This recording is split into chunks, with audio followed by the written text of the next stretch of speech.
ada kabar Bapak ke reshuffle nanti Pak, khusus Pak, itu tanggapannya gimana? Apa ada evaluasi? Waduh, lo itu masa gue ngalah-ngalahin presiden, itu hak presiden bos, ampun Tapi udah pernah bos, dipanggil Pak untuk ampun. evaluasi gitu misalnya Pak?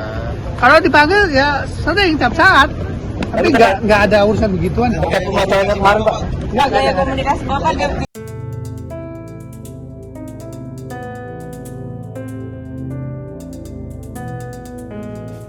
Aparat Reskrim Polres Metro Jakarta Pusat masih melakukan penyelidikan mendalam terkait dugaan aksi penculikan yang dialami seorang atlet golf, Jesslyn Wijaya.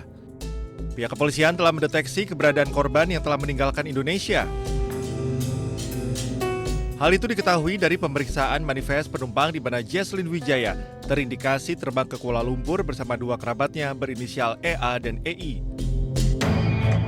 Ketiganya berangkat dari Bandara Ahmad Yani Semarang, Jawa Tengah beberapa hari lalu. Meski begitu, polisi belum bisa menyimpulkan apakah ada unsur paksaan atau atas keinginan sendiri, mengingat hingga kini belum ada keterangan resmi baik dari korban maupun keluarga. Ada indikasi bahwa yang bersangkutan J ini sudah meninggalkan Indonesia atau terbang berdasarkan manifest yang kami temui melalui Jawa Tengah, Bandara Ahmad Yani, bersama dengan dua orang yang kami juga ketahui dua orang tersebut adalah kerabatnya EA dan EI. Sementara rekan korban berinisial NA yang telah membuat laporan resmi ke Polres Metro Jakarta Pusat sempat mengajukan pencabutan perkara pada Minggu 19 Juli kemarin, namun belum dikabulkan oleh pihak penyidik. Dari Jakarta, Rani Sanjaya, iNews melaporkan.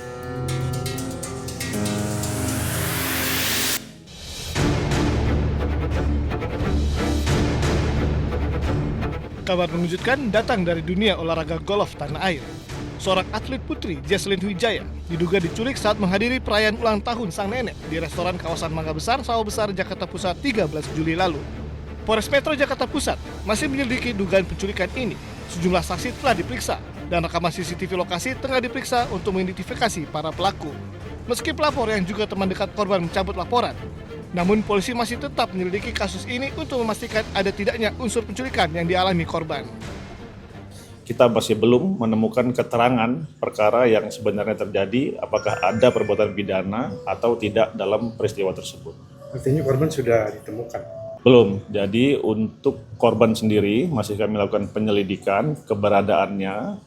Ada kemungkinan tidak di kota Jakarta, namun kami masih melakukan penyelidikan sampai dengan menemukan benarkah peristiwa ini atas kemauan korban atau memang ada dugaan tindak pidana penculikan seperti yang dilaporkan di awal. Menurut kesaksian, saat kejadian korban dibawa paksa pria berbadan kekar dengan mata serta mulut dibekap. Meski sempat berteriak minta tolong dan memberontak, korban tetap digotong paksa masuk ke dalam mobil. Setelah kejadian itu, pihak keluarga dan teman-teman tidak bisa menghubungi dan mengetahui keberadaan korban. Dari Jakarta, Rani Sanjaya, iNews melaporkan. Untuk penyalahgunaan pra-peradilan. Menimbang bahwa berdasarkan seluruh uraian pertimbangan di atas, maka permohonan pra-peradilan pemohon sudah tidak relevan lagi sehingga sudah sepatutnya dinyatakan ditolak untuk seluruhnya.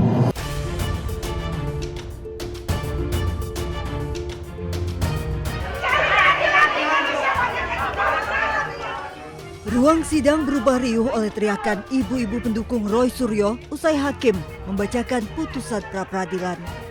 Kekecewaan pun ditumpahkan pendukung Roy Suryo.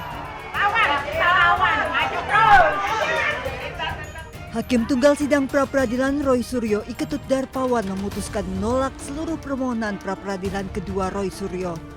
Hakim menilai Roy Suryo sengaja memecah satu persatu dan menyalahgunakan pra-peradilan dengan tujuan menunda pokok perkara.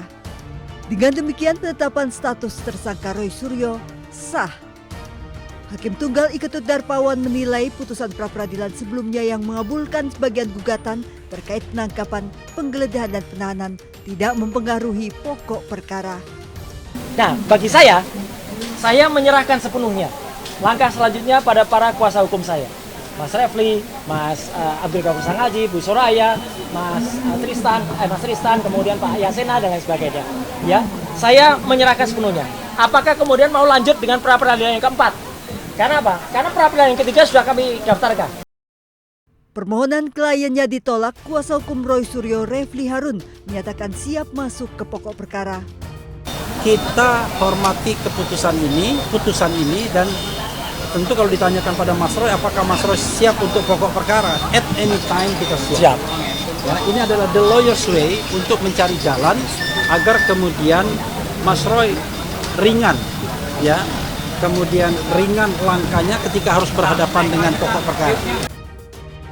Roy Suryo juga sudah mendaftarkan gugatan pra-peradilan ketiganya yang meminta ganti rugi dan rehabilitasi ke Polda Metro Jaya atas penangkapan, penahanan, serta penggeledahan yang dinyatakan tidak sah dalam penanganan kasus dugaan fitnah ijazah Jokowi.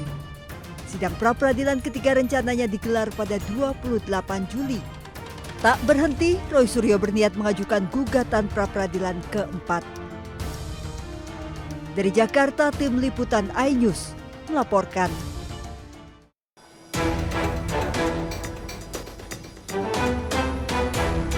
Roy Suryo lagi-lagi ajukan pra-peradilan ke Pengadilan Negeri Jakarta Selatan.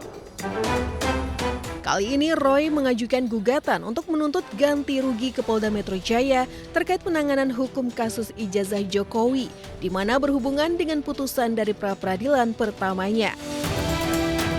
Tak hanya berhenti di pra-peradilan ketiga, Roy Suryo bahkan siap mengajukan pra-peradilan keempat. Apakah kemudian mau lanjut dengan pra-peradilan yang keempat?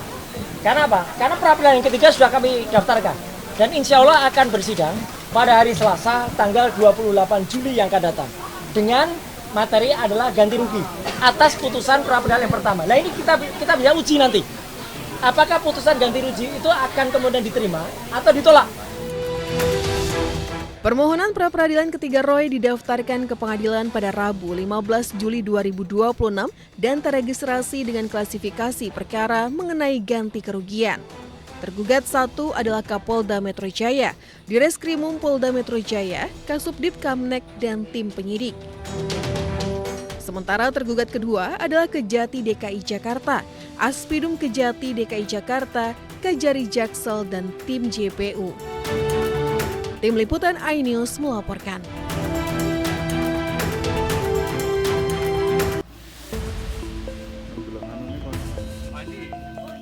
Andi Aswan, Ketua Umum Relawan Militan Gibran Nusantara menyambut sejumlah teman semasa kuliah di UGM Joko Widodo. Senin pagi, 8 orang teman-teman seangkatan Fakultas Kehutanan termasuk Mulyono diundang untuk menemui Joko Widodo di rumahnya di Sumber, Solo, Jawa Tengah. Reuni kecil ini sekaligus persiapan sebelum mereka hadir di sidang fitnah ijazah dengan tersangka Roy Suryo dan Dr. Tifa. Reuni Pak. Ada temannya senang ya Pak ya? Mempersiapkan diri dan rekan-rekan saya seangkatan. 15 teman masa kuliah Jokowi mengkonfirmasi akan hadir dan menjadi saksi di persidangan dugaan fitnah ijazah. Dari Solo, Jawa Tengah, Septiantoro, iNews melaporkan.